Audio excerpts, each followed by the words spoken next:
নিজের বলা কথা নিজেই রাখলেন না মার্কিন প্রেসিডেন্ট ডোনাল্ড ট্রাম্প। ইরানে হামলার বিষয়ে ২ সপ্তাহের মধ্যে নিজের সিদ্ধান্ত জানাবেন বলেছিলেন, অথচ তা এ বক্তব্যে ঠিক ২ দিনের মাথায় ইরানের পরমাণু স্থাপনায় হামলা চালালো যুক্তরাষ্ট্র। দেশটি জানায় ইরানের ৩টি পরমাণু স্থাপনায় হামলা চালানো হয়েছে। শনিবার রাতে ডোনাল্ড ট্রাম্প সামাজিক মাধ্যম ট্রুথে এ তথ্য নিশ্চিত করেন। আন্তর্জাতিক গণমাধ্যম বিবিসিও তাদের এক প্রতিবেদনে এ তথ্যের সত্যতা নিশ্চিত করে। মার্কিন প্রেসিডেন্ট এ সময় জানান, ইরানের ৩টি পরমাণু স্থাপনা ফর্দো, নাতানজো এবং ইস্পাহানে সফলভাবে হামলা চালিয়েছে যুক্তরাষ্ট্র। হামলায় অংশ নেওয়া সব বিমান এখন ইরানি আকাশসীমার বাইরে রয়েছে।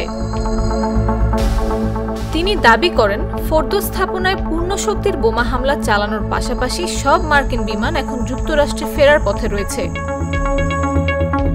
ট্রাম্প আরও লিখেন, ফর্দোতে মূল লক্ষ্যবস্তুতে সম্পূর্ণ পরিমাণ বোমা ফেলে সফলভাবে হামলা সম্পন্ন করেছে যুক্তরাষ্ট্র।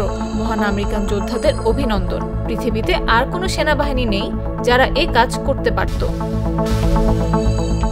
যদিও এর আগে ইরানের পররাষ্ট্রমন্ত্রী আব্বাস আরাঘচি যুক্তরাষ্ট্রকে ইসরায়েলি শাসনের আগ্রাসী যুদ্ধে জড়ানোর বিপজ্জনক পরিণতি সম্পর্কে সতর্ক করেন। আরাঘচি বলেন, যুক্তরাষ্ট্র যদি এই যুদ্ধে সক্রিয়ভাবে অংশ নেয় তবে তা তাদের জন্য অপূরণীয় ক্ষতি বয়ে আনবে।